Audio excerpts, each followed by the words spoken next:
جمالی. اما به خبرهایی که منتشر شده اشاره کنم. تمام شخصیت‌های سینمایی ما پیام فرستادن از جمشید مشایخی که اعلام کرده که جای خسرو شکیبایی خالی میمونه برای همیشه در سینما ایران. حمید فرخ نژاد که گفته که وقتی این خبر رو شنیدم بسیار شوکه شدم.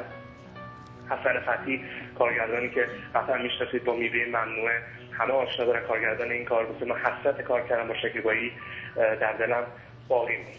خسرو شکیبایی در سن 64 سالگی داره. پایین رو به کارهای او میتونیم به هامون اشاره کنیم که بابت اون سیمرغ گرفت. از سال 61 وارد سینما شد با خط قرمز و از سال 68 تونست سیمرغ جشنواره فجر بگیره. بعد از اون سیمرغ برای کیمیا گرفت و آخرین سیمرغش هم بابت فیلم سارد فصل بود که دیپلم افتخار گرفت. آخرین کاری که ازش روی پرده سینما رفت اتوبوس شب بود و کاری که منتظر هست پروانه نمایش بگیره فیلم نسکافه داغ داغ مال علی قوی‌تره. حدود 2 هفته پیش باش مذاکره کردن برای کار مهدی کرمپور بابت فیلم بارانداز که قرار بود قراردادش رو ببنده بابت این کار که متاسفانه این روزگار خیلی بی‌معرفت هستند که هزار آدم‌ها تمام کارهاشون رو به سرانجام برسونن و واقعا فاجعه بزرگ بود برای سینما ایران، چون یکی از آدم‌های تکرار نشدنی خودش رو به خصوص بعد از انقلاب کسی که 30 سال فعالیت مداوم هنری داشت رو از دست داد. مرسی.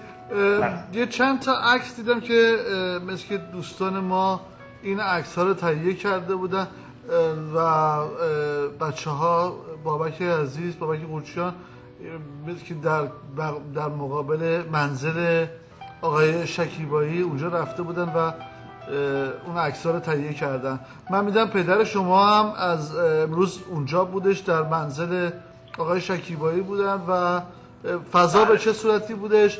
چطور اسمای دیگه رو ما نمیشنویم، فقط حضور مسعود کیمیایی رو به من آقای قورچیان اطلاع دادند.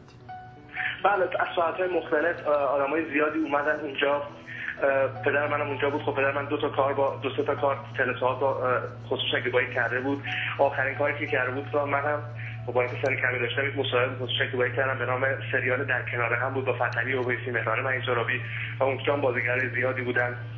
من خودم به شخصه 2 تا مصاحبه با خسرو شکیبایی کردم. این اواخر بود 1 سال و نیم پیش، با اینکه حال خسرو شکیبایی زیاد خوب نبود. بعد از فیلم چه کسی امیر را کشت من رفتم منزلشون و درخواست کردم رفتیم با هم یک سری عکس گرفتیم، عکس اختصاصی که روزنامه من داشتم در تهران.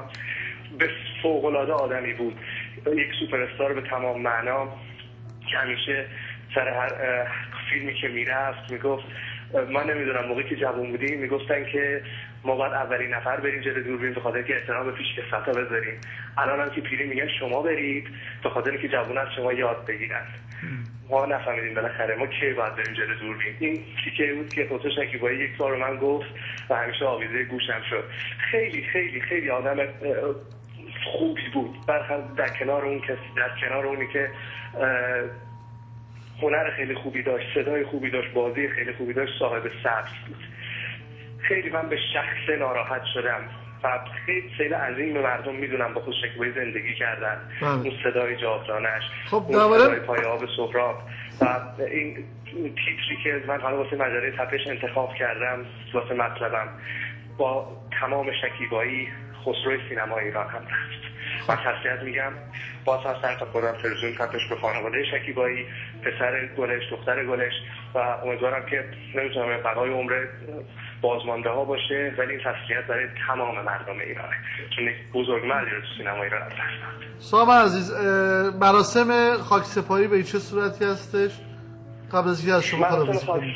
مراسم خاکسپاری روز یکشنبه هست از کنار تالار رودکی یا همون تالار وحدت الان قرار هست برگزار بشه. پرویز پرستویی تیمی رو درست کرده برای مراسم خسرو شکیبایی از طرف خانه سینما و حالا هیئت مدیره جدید خانه سینما که یک آزمون جدید قرار گرفتن تا حمایت از هنرمند رو نشون بدن. یک نکته خیلی کوچیکم بگم، یک نامه بسیار قمرکیانیان نوشته در این بابت. چند خط اولش رو میخونم، به شرایط میخوره. نوشته سلام خسرو جان، بیخبر گذاشتی و رفتی بدون خداحافظی. 2 هفته پیش هم که آخرین جایزه را گرفتی روی صحنه لام تا کام حرف نزدی. از گوشه صحنه اومدی بالا و آروم جایزت رو گرفتی. برای 30 سال حضور پرشور و شوقت در سینمایی که این روزها چندان شور و شوقی در آن نیست. فقط لبخند زدی و رفتی پایین و لای جمعیت گم شدی. خوب اگر قرار بود بری و پشت سر هم نگاه نکنی، چند کلمه‌ای برای ما که پشت سرت بودیم حرف می‌زدی. یادم وقتی آمدی روی صحنه حالت خوب بود. من هی باید از تو یاد بگیرم. یادت سالها پیش وقتی از مشهد به تهران آمدم، تو روی صحنه‌های تئاتر می‌درخشیدی، من کلی دویدم تا روی صحنه بیام و دیده بشم. بعدها هم که تو روی پرده سینماها می‌درخشیدی، باز هم من کلی دویدم تا روی پرده بیام و دیده بشم. و ادامه داده و آخرش نوشته می‌بینی خدا چه لطفی به تو داشته که این موقعیت جایگاه رو بهت داده. پس اون طرف هم حتما تحویلت میگیره و میبردت روی صحنه‌ها و پرده‌های اونجا که باز هم مردم اونور ببیننت و حالشون بهتر بشه و خدا بیامرزی ادامه داشته باشه. به امید دیدار، رضا کیانیان. با عنوان مطلبش خسرو جان هنوز سینمای ایران کلی با تو کار داشت. مرسی ازت، خیلی ممنون از